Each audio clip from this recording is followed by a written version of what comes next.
Oi, pessoal, tudo bom? Pessoal do segundo ano. Estamos entrando aí na nossa apostila do segundo bimestre. Lembrando que nós já vimos no reino animal poríferos, quinidários, plateumintos, nemateumintos e hoje a nossa aula vai ser sobre moluscos. Então, bora lá.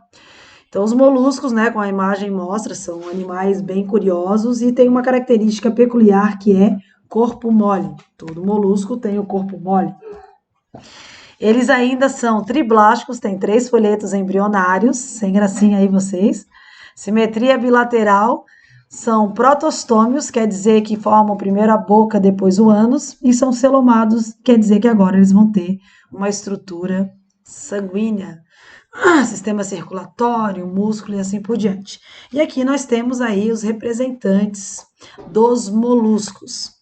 Então, quais são as tendências evolutivas do molusco? O que eles trazem aí de novo? A respiração pulmonar, no caso dos moluscos terrestres, alguns gastrópodes, que eu já vou dizer quem são, macroneurônios, quase cérebros, que são os cefalópodes, presença de sistema circulatório, já que tem celoma, tem sistema circulatório, e os que são terrestres mostram aí uma maior adaptabilidade. Isso é bem interessante, porque como a evolução inicia na água, se eu consigo sair da água, eu tenho uma sobrevivência melhor no início. Né? Agora a gente já tem aí uma homogeneidade tanto no ecossistema aquático quanto no ecossistema terrestre.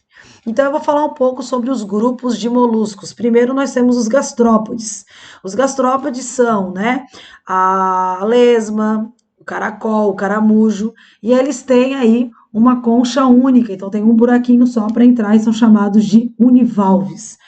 E ainda tem uma exceção que são as lesmas que não apresentam concha, mas a maioria dos gastrópodes tem concha. Por que o nome é gastrópode? Porque os pés estão no estômago. Gastro, estômago, pó dos pés. Então, eles têm um pé ventral, no ventre, por isso que são gastrópodes. Possuem rádula, que é uma língua cheia de dentes, que parece uma motosserra. Podem ser aquáticos ou terrestres, lembram lá da respiração pulmonar? É ela que vai aparecer nos terrestres.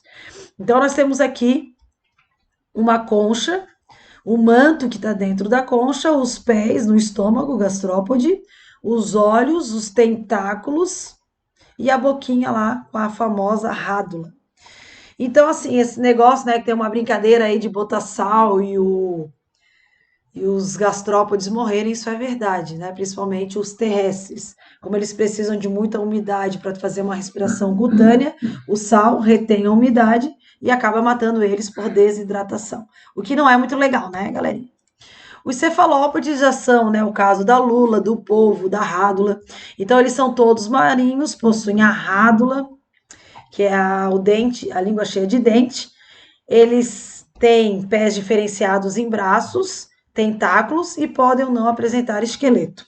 Então, nós temos a lula e a sépia com endoesqueleto. Qual é a diferença entre elas? A lula tem 8 braços e 2 tentáculos, concha interna reduzida, corpo mais alongado em relação às sépias, que tem concha interna reduzida ou ausente e o corpo mais curto. Essa é a diferença entre uma sépia e uma lula. Então, aqui em cima eu tenho uma lula, aqui embaixo eu tenho uma sépia. No caso dos polvos, eles têm 8 braços, não têm esqueleto e têm o corpo globular. São os mestres na camuflagem. Os náutilos já têm concha externa, espiralada, têm os braços bem finos e não têm ventosas. E ainda tem os argonautas, que são menos conhecidos, tem as fêmeas maiores do que os machos e que não tem concha. Mas uma imagenzinha, são parecidas como se fosse um náutilo sem concha, né? Bem bonitinho.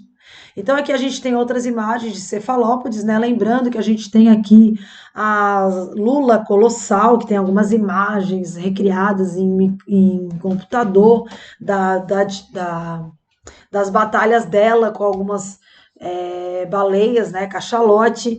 Nós temos aqui os náutilos, nós temos ainda outras lulas gigantescas e o polvo aí, que tem um dos animais. Por que o nome deles é cefalópodes, né? Porque eles têm os pés na cabeça e eles têm aí um sistema neurológico mais desenvolvido bem semelhante aos humanos, tá? Então, por isso que é dito que os olhos deles são tão desenvolvidos quanto os nossos, mas quem enxerga não são os olhos, na verdade, é o cérebro. Então, quer dizer que o cérebro deles é semelhante ao nosso.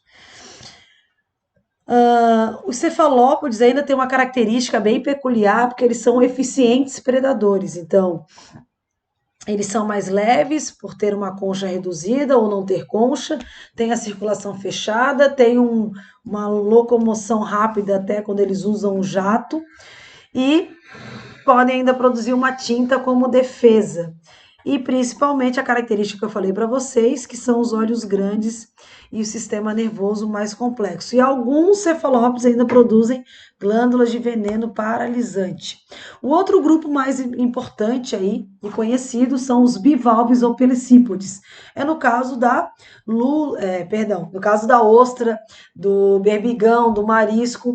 Então eu consigo pegar a concha e dividir em duas, são chamados de bivalves. E o que é um animal então? O animal é aquilo que a gente come, que parece que o corpo está tudo numa coisa só. Tá? Então, eles não têm rádulas, eles são filtradores. Então, qualquer problema que dê na água, como a maré vermelha, isso proíbe o consumo de ostras, porque são filtradores, e aí as toxinas vão para esses animais, e quando você come, você acaba sendo prejudicado aí com uma grande infecção ou um desarranjo intestinal.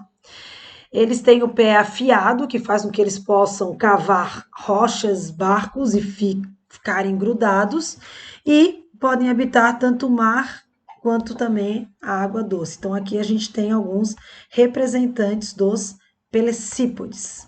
Aqui nós temos alguns representantes da nossa estrutura interna aqui, o manto, as brânquias, massa visceral e o pé.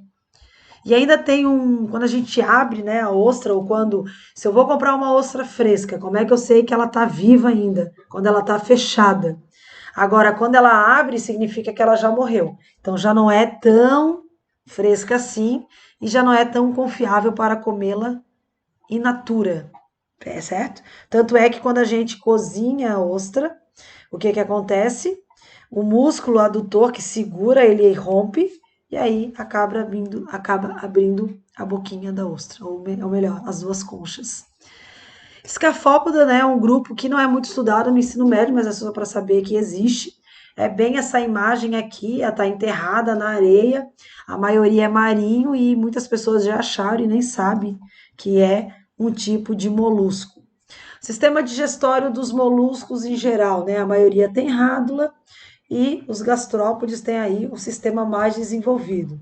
No caso do sistema respiratório, a gente tem o sistema branquial para os aquáticos, pulmonar e principalmente a cutânea, que dá tanto nos terrestres quanto nos aquáticos. Algumas curiosidades, isso é uma coisa bem interessante, acho que até já comentei com vocês, que existe aí um tipo de lesma que faz fotossíntese, olha aí, babado. Então, por que ela faz fotossíntese, professora? Porque ela se alimenta de uma alga e ela pega o cloroplasto da alga, joga na sua pele e acaba realizando fotossíntese. É bem interessante. Então, que loucura! Tem animal que faz fotossíntese, da mesma maneira que vocês vão estudar plantas que não fazem fotossíntese. Mas existe sim. Só que o cloroplasto não é genético do animal. Ele é das algas que o animal ingere. Bem interessante. O sistema circulatório bem eficiente, sistema excretor, sempre animal aquático excreta amônia. E os terrestres, ureia. Isso não é válido só para molusco, é válido também para anfíbios, répteis, os animais que nós vamos estudar mais no final do reino animal. Sistema nervoso, então tem gânglios viscerais. Isso é bem interessante, porque os moluscos, principalmente os cefalópodes, eles têm o que a gente chama de um cérebro pedal, né, para locomoção, um cérebro visceral, para comer, e um cérebro ganglionar para visão, para raciocínio. Por isso que eles sempre usam o polvo, né? O polvo tem várias táticas de adaptação, camuflagem e tudo mais. E até diz para você qual é como é que era o nome lá qual era o time que ia ser o próximo que ia sobreviver na Copa, enfim, as tolices humanas aí. Reprodução, né? A gente tem os animais dioicos, monóicos, eu não vou entrar muito em detalhe. E uma coisa interessante na reprodução é que alguns moluscos morrem depois da reprodução.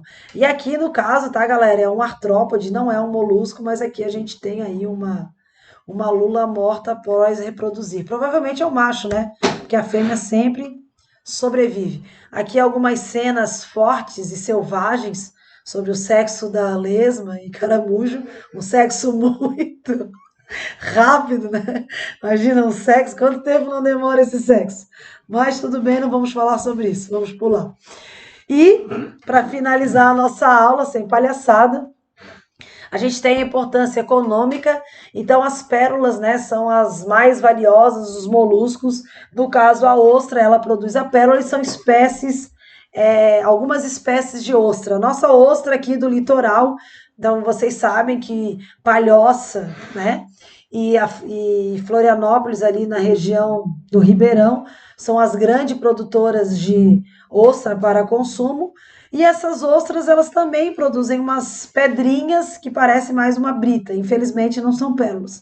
São alguns tipos de ostras que acaba entrando ali uma sujeirinha, um corpo estranho dentro delas, e elas fazem uma proteção. E essa proteção, ela é tão bem feita que forma, em algumas espécies, aí as pérolas brancas, negras, azuis, e aí preciosas. Mais ou menos uma média de 2 anos para a produção de uma pérola, tá, pessoal? Então não é tão simples assim. Então eu preciso de um habitat adequado para a formação de pérolas.